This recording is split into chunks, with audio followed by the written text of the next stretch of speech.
All right, today we're diving into something that's creating a ton of buzz. It's a brand new way of thinking about oral Bible translation, and it's so different people are throwing around words like revolutionary. So let's get into it and see what all the excitement is about. And right out of the gate, you see claims like this one, a paradigm shift for the global church. Wow. I mean, in a field like this, one that's built on centuries of tradition, that is a huge statement. You don't just toss a phrase like paradigm shift around lightly. It means the old rulebook is basically getting thrown out the window. So what does that even mean? A paradigm shift in this context? What does it actually look like? And, more importantly, why should we care? To really get our heads around this, we first have to take a step back and look at the world this new strategy was built for. And that brings us to this really big idea, what's being called a return to orality. Now, this isn't about inventing something totally new. It's actually about recognizing how the way we all communicate has fundamentally changed. So think about it like this. As scholar Bennett Lawrence explains, for something like 500 years, the printed book was king, right? Everything revolved around literacy. But we're not really in that age anymore, are we? We're in the age of media. Information comes at us through sight and sound. And that means oral communication is back, front and center in how we learn and connect with each other. And you know, this isn't just some passing fad.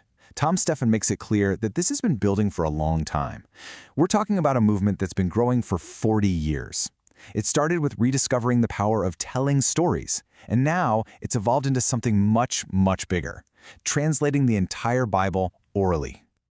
And this right here, this quote, really gets to the heart of the problem.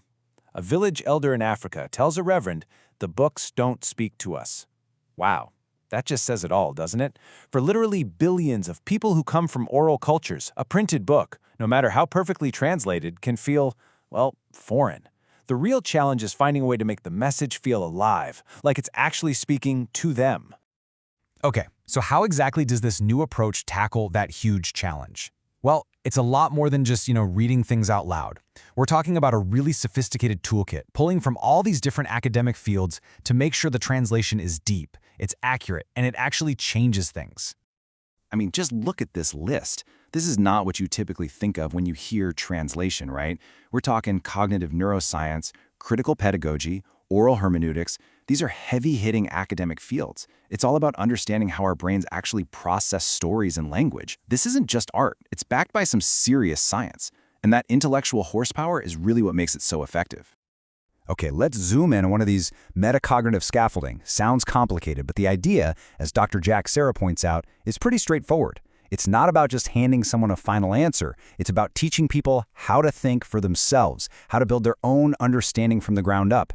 And you can imagine how vital that is in really complex places like the Middle East, where letting the local community truly own the process is everything. All right, this next part, this might be the most radical, most game-changing piece of this whole strategy.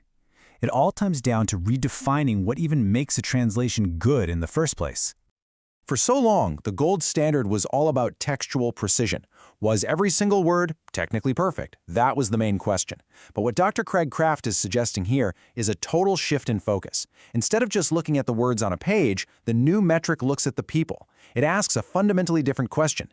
Is this translation actually making a difference in the community? Is it leading to real, tangible change? And here it is, the paradigm shift summed up in one sentence. Quality assurance is not measured by textual precision alone, but by the fruit of transformed lives. Just let that sink in for a second. It's not about perfect words, it's about changed lives. That is a completely different way of defining success. So, okay, this all sounds amazing in theory, right? But does it actually work on the ground? Let's take a look at some stories from the field and see what this looks like in the real world. And what's amazing is that this isn't just working in one specific type of place. We're hearing endorsements from leaders in completely different contexts all over the globe, from rural Kenya to really sensitive regions in Southeast Asia to conflict zones in the Middle East. It seems to be incredibly adaptable. And the results they're seeing are just powerful. Take this example from Southeast Asia. Tony Losavoth shares that this oral approach helped not one, but two people groups that had never been reached before, and they managed to establish churches while facing intense persecution. That just shows you how resilient and effective this can be, even in the toughest, most dangerous situations imaginable. Then you have a story from Kenya, where Nicholas Nukuri Wasike points out something else that's so important. Because this method isn't based on reading and writing, it completely bypasses those old barriers.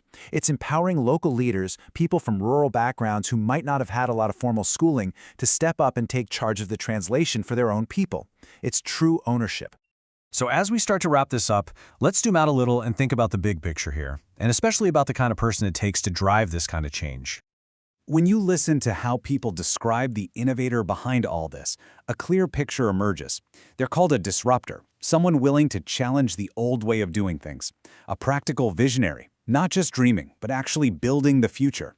And maybe most importantly, a scholar from the global south, which brings this incredibly fresh and vital non-Western perspective to a field that has often been dominated by one point of view. You know, we've been talking about Bible translation this whole time, but the core idea here is so much bigger than that, isn't it? This whole concept of measuring success by its impact on human lives, instead of just by technical perfection, that's a powerful, powerful idea. It really makes you wonder what other fields out there are desperately in need of that exact same paradigm shift.